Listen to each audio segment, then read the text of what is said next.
in ensuring good governance, progressing democratic governance, and the development of Africa.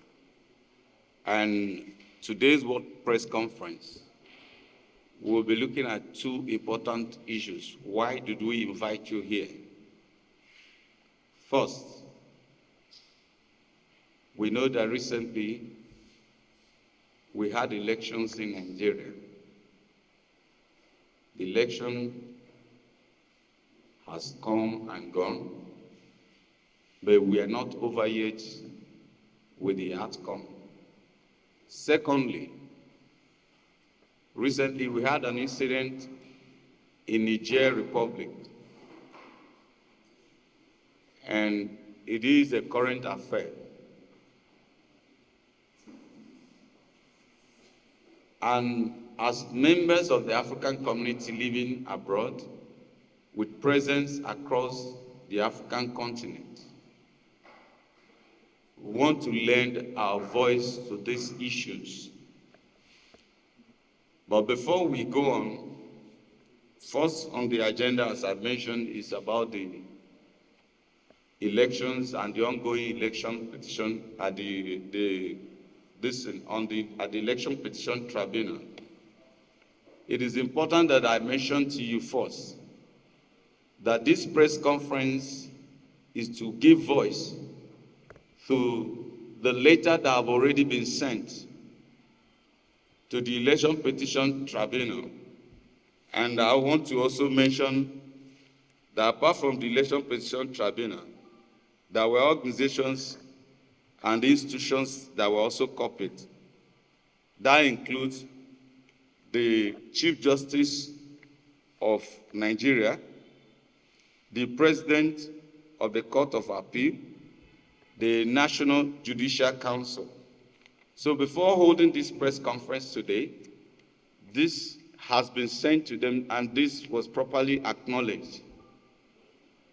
And they haven't acknowledged the receipt of this letter, which you can see here. You can see them all stamped here. This is their stamp. This is an acknowledgement copy. We are now here to emphasize what we have sent here so that the broader community, African community, will hear us. But before we go ahead, let me reintroduce. Diaspora Action for Democracy in Africa is a Pan-African organization established as a vehicle to mobilize African diaspora across the world, outside the African continent, to organize and deploy people of African descent, their competencies, resources, and social capital to redeem the African homeland from its state of underdevelopment. Let me also say, why are we holding this conference here today? Knowing that this is an African-wide organization, you must know, or we must reemphasize, that as is known all over the world, 1 in every 4 Africans is a Nigerian. And I can tell you that across Africa, everybody is looking up to Nigeria, even the world in general. Whatever happens in Nigeria have domino effect across Africa. Therefore, diaspora Africans decided that this should start in Nigeria and then get across to other parts of Africa. Like you can see today what is also happening in Niger. Apart from the fact that the current president of Nigeria is the chair of ECOWAS, Nigeria is being looked up to, amongst other ECOWAS countries, to actually lead the action in Niger. Hence, the diaspora community believes that whatever that is done in Nigeria will have domino effect across Africa. That is why Nigeria is the official sit-down for this organization. And as I mentioned, 2 important things we are dealing with here today is Nigerian government and the judiciary And we are here to ask them to respect the wishes of Nigeria, even as we look forward to the judgment that is going to come from the election petition tribunals across Nigeria. Now, let me go further without wasting your time to mention that the 2023 Nigerian presidential election has moved from the ballot to the courtroom.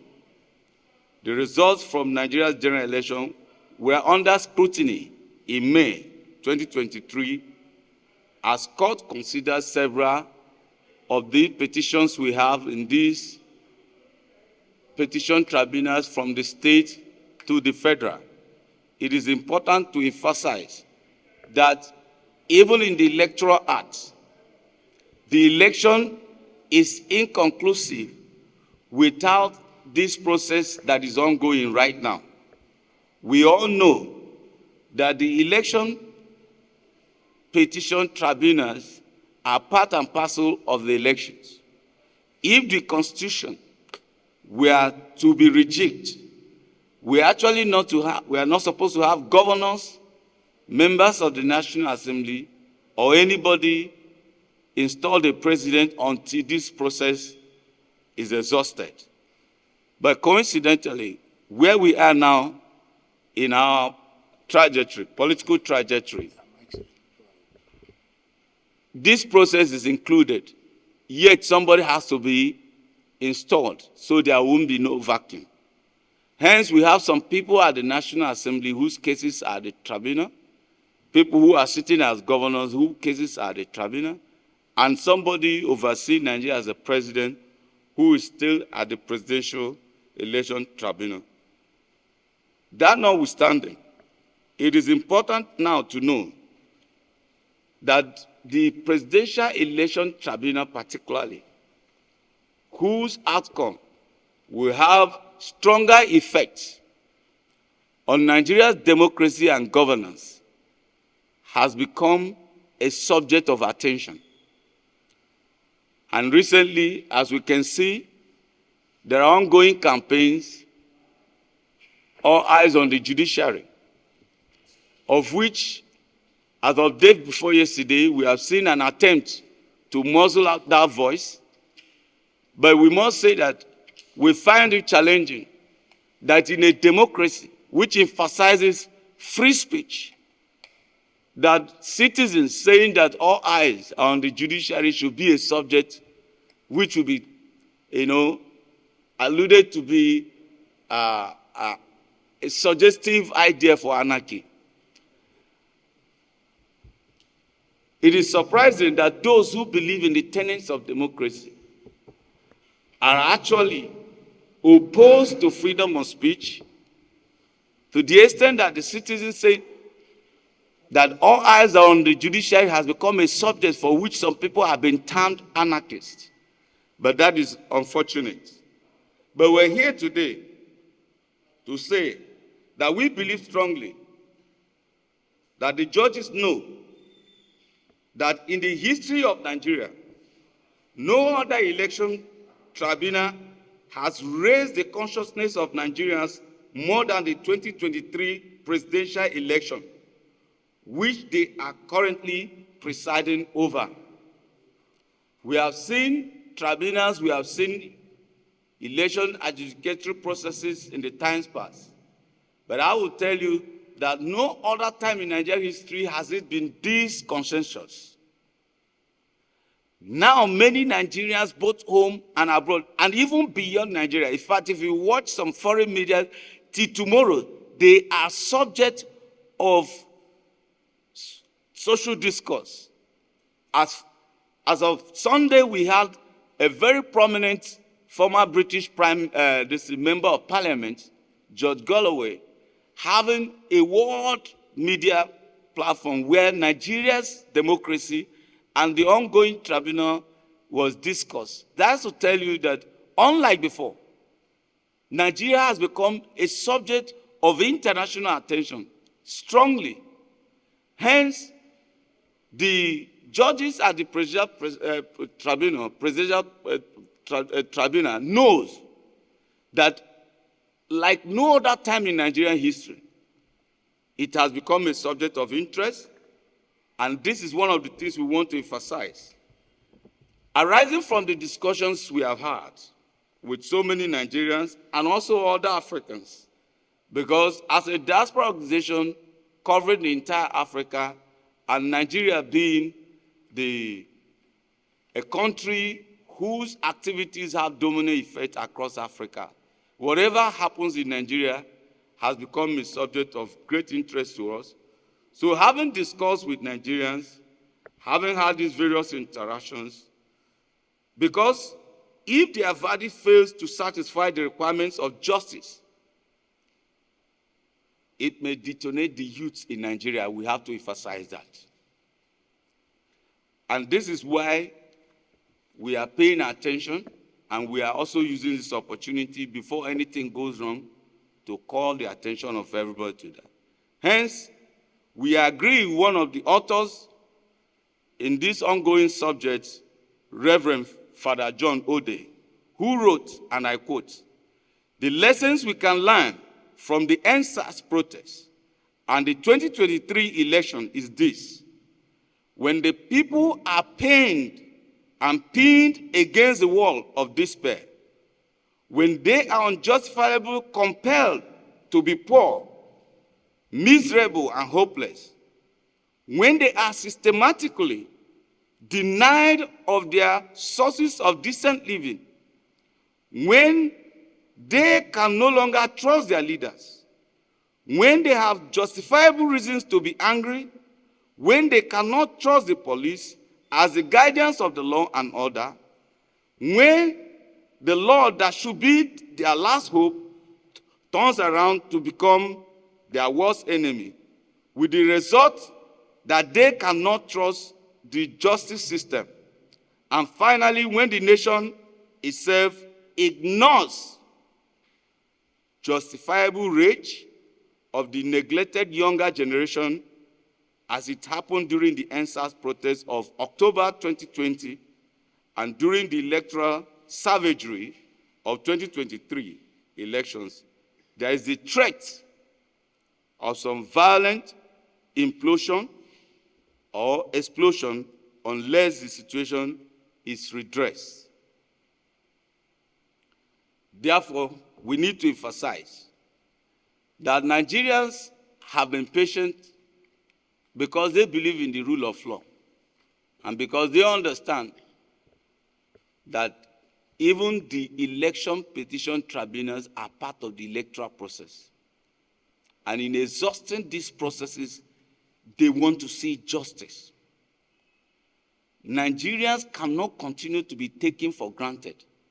Like I have emphasized, that for the simple reason of raising a banner, calling on the attention of the judiciary to say that all eyes are on you, some people are already threatening anarchy.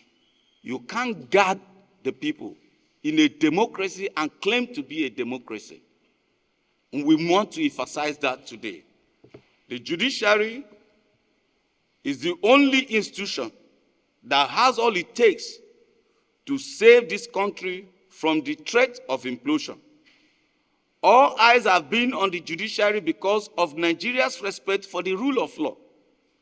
It does not mean that the members of the Presidential Election Tribunal are in a better position in this case to tell Nigerians the person who won the presidential election.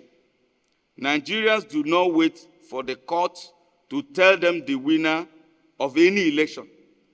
It is the electorate that should tell the court because they know more than the court. Nigerians voted. In fact, let me emphasize here that without prejudice to any party, whether in power or out of power, that every political party had what they call situation room. In their situation rooms, they had election collection centers from different wards to local governments, to states, and to the federal. And I don't think those challenging the outcome of the election are ignorant of what they are saying. And if you have listened to various political parties, they will tell you that the result they have on hand differs from what INEC have announced, despite the fact that INEC have insisted that they have done their job well. Hence, according to the electoral law, it now falls on the judiciary. But we want the judiciary to know that it is not as if Nigerians did not know who they voted for. It's not as if Nigerians did not witness some of their comrades being denied the opportunity to vote in certain parts of Nigeria. It's not as if Nigerians are not aware that over 80 people were killed, maimed during the last election. It is not as if Nigerians do not know that some people were stabbed of election in certain places were not as even announced in the polling unit. Hence, what Nigerians simply expect the judiciary to do is to take all this to cognizance in what? In delivering justice. We deplore the threat by a candidate in the election against the judiciary that if he is removed for not measuring up to the demands of the electoral law of the land, there will be chaos and anarchy. Nobody is bigger than this country. Nigeria belongs to all Nigerians. The use of threats, the use of subtle threats is anti-democratic. And we want to emphasize it here that the diaspora community, African diaspora community, will not tolerate that. And let me say this, for those who may think that, what is this African diaspora community all about? Why are they involved? Why are they interested? If you listen to the central bank governor of Nigeria as of day before yesterday or 2 days ago, you will hear him make reference to diaspora remittances as part of their strategic plan in mitigating the floundering exchange rates of the Naira. A community of Nigerians that remit over $22 billion into this economy, where the national annual export value is $18 billion, has greater impact on this country, more than many people can. They are Nigerians who have lived here, who have relations here, who have come here every day, who have investments here. They are Africans who want their home countries to grow. Hence, they are critical stakeholders and must be respected. And they are here to say that no one Nigerian is bigger than all of Nigerians. The subtle threat that if one person is removed and the rule of law is observed will bring anarchy is unheard of and cannot be tolerated, irrespective of who that person is. Some people have ruled this country before and they are no more here. Some have ruled the country at the level of states, they are no more their state governors. Some are in government today, they will not be here tomorrow. But one thing that is consistent is that this country will remain, and no one person's interest or position or ambition should be more than and greater than this, the interest of this country. And let me say that, having said that the removal may instigate anarchy, we must also say that those who are calling for anarchy should be careful, because we know that no person has the monopoly of violence.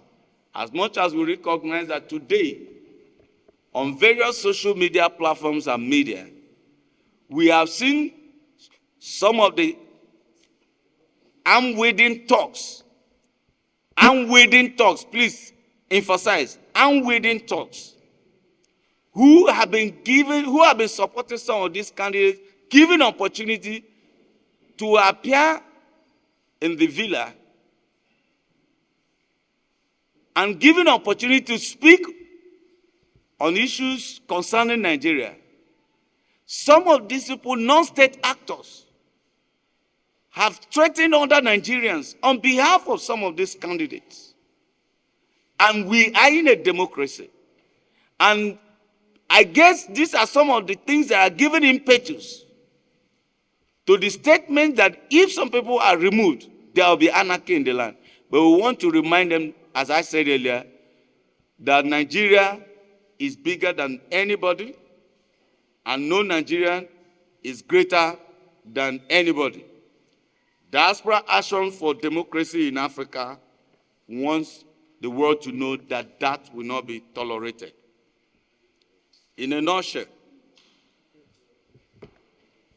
no matter how or whatever the opinions might be, we encourage the judiciary to do the right thing. The judicial process is part of the electoral process, irrespective of the fact that we have some people that have already been inaugurated as governors, senators, president. It does not remove from the fact that the judicial process is part of the process, and some people think it's a fait accompli because they have been inaugurated. Diaspora Action for Democracy in Africa is saying that is not the truth. We must see that the right thing is done. Secondly, we did mention the ongoing issue in Niger. Niger is a hot button issue for ECOWAS, and now we have various interests, both local and international, trying to intervene. And as Africans living across the world, outside the continent, Diaspora Action for Democracy in Africa, they are interested in what is happening in Niger.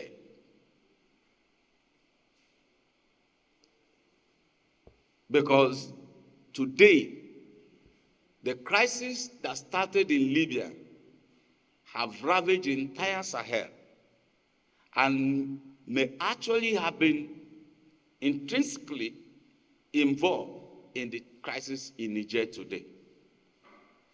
And as Africans who are making their contributions to the development of their countries and Africa, we have a say here.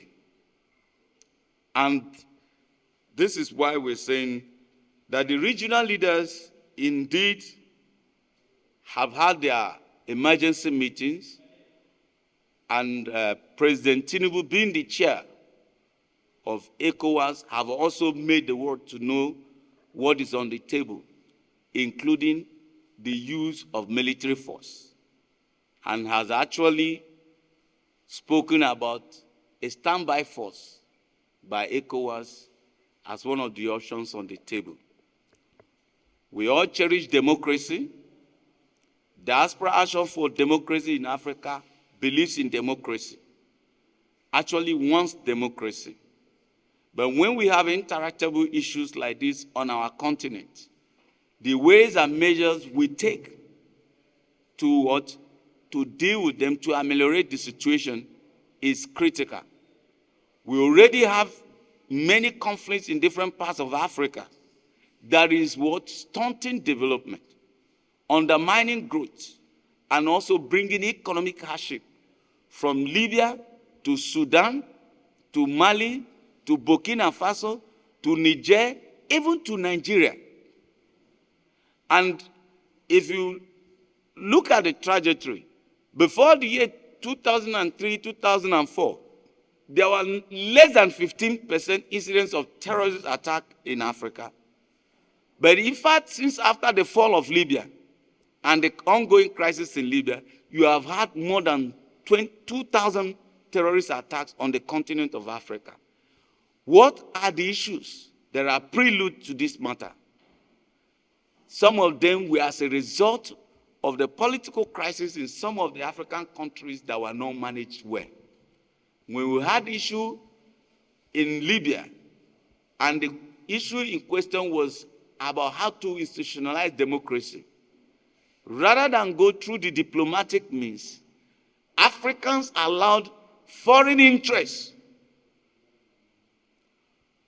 They allowed external influence to engage in Africa, to the extent that 6 presidents representing the AU, who are sent on a mission to go and find peace in Africa, we are stopped by foreign interests from going into that mission, threatening to shoot down their aircraft.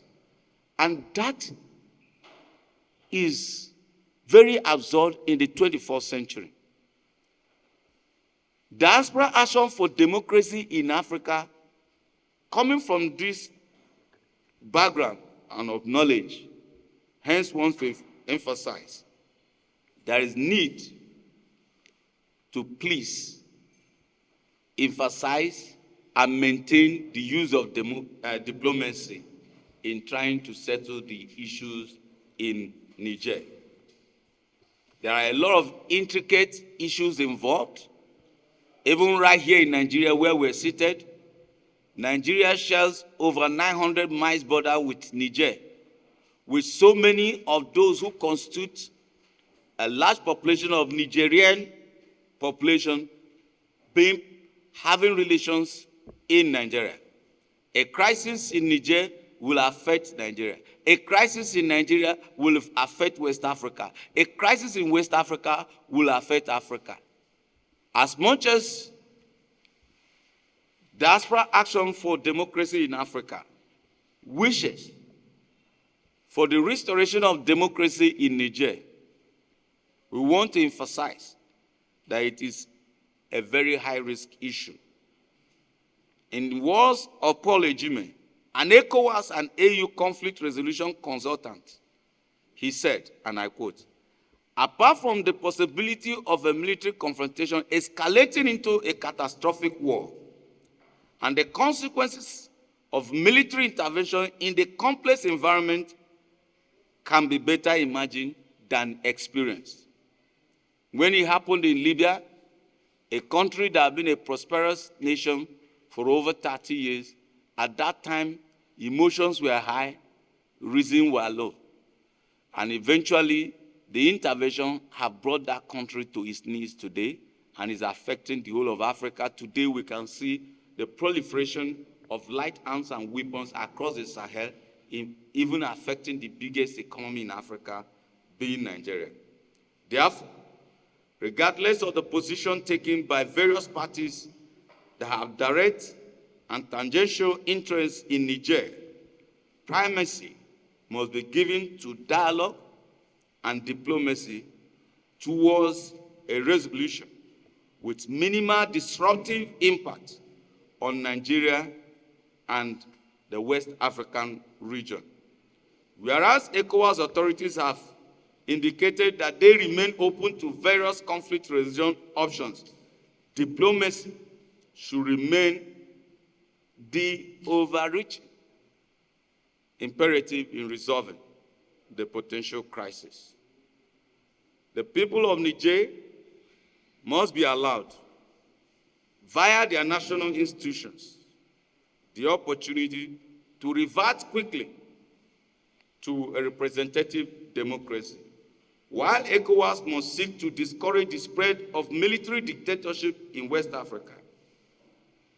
The recourse to armed deterrence must be restrained by multilateral diplomatic mechanisms. Please, we want to re-emphasize. Diaspora Action for Democracy in Africa want to re-emphasize. Africa belongs to Africans. Africa belongs to Africans. As of this minute and as of this moment, despite the military interregnum, no blood has literally been shed in Niger. And any activity, any event, any involvement, any kind of engagement that will lead to the shed of blood in Niger, in West Africa, must be discouraged. We must recognize the relationship Africa has with the global world. The multilateral organizations, including the United Nations and other partner organizations like EU and the rest of them. Why that is the case? What has happened in Niger is an African affair, and Africa, throughout its history, have had a process for resolving conflict, including the use of arbitration processes. Diaspora Action for Democracy in Africa is seizing this opportunity to emphasize what many experts, diplomats, and opinion mothers have said. Let's avoid what has happened in Libya that have turned the Sahel into the hotbed of terrorism in the world. Please, let's avoid any reason for which there will be arms and military intervention in Niger. Whatever diplomatic structure and strategy that have to be used must be used.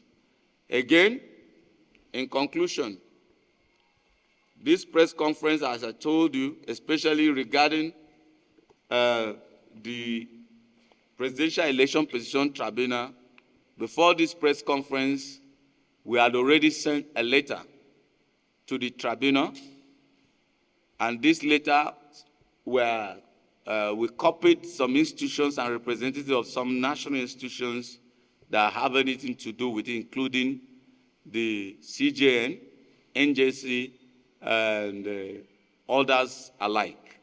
So we're not just having a press conference, we're actually highlighting what is already known around the institutions of judiciary, demands of Diaspora Action for Democracy in Africa. And I must say, if you must know, taking example of Nigeria, a group of people that remits over $20 billion into the economy of a nation have a great say, and whatever they say must be respected, and that is why we are here today. Thank you for listening. God bless you.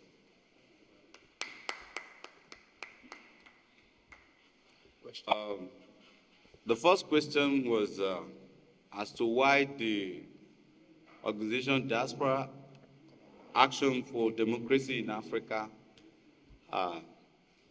is coming up now with a press conference. We believe in democracy, we believe in judiciary, we believe in all the institutions of democracy. What we're simply doing is to give a voice to what is already happening. It is a reminder about the issues at stake. And there is no better time other than now. And we have also seen, especially in Nigeria, where even judgments were given, despite what everybody knows is the literal rule of law. I mean, not even amongst the cases that are yet to be decided, those that have been decided even within this period of election cycle, we had a case where some people who ran for presidential election, irrespective of the Electoral Act 2022 as amended, which does not permit people to run for two positions in one election cycle. You have had in this Nigeria where such people who ran, whose posters were everywhere, who ran not just for presidential election, stepped down from running for presidential primaries, went to be conferred with a ticket for a senatorial contest, where they were never known to be in that primaries. These are some of the aberrations we see.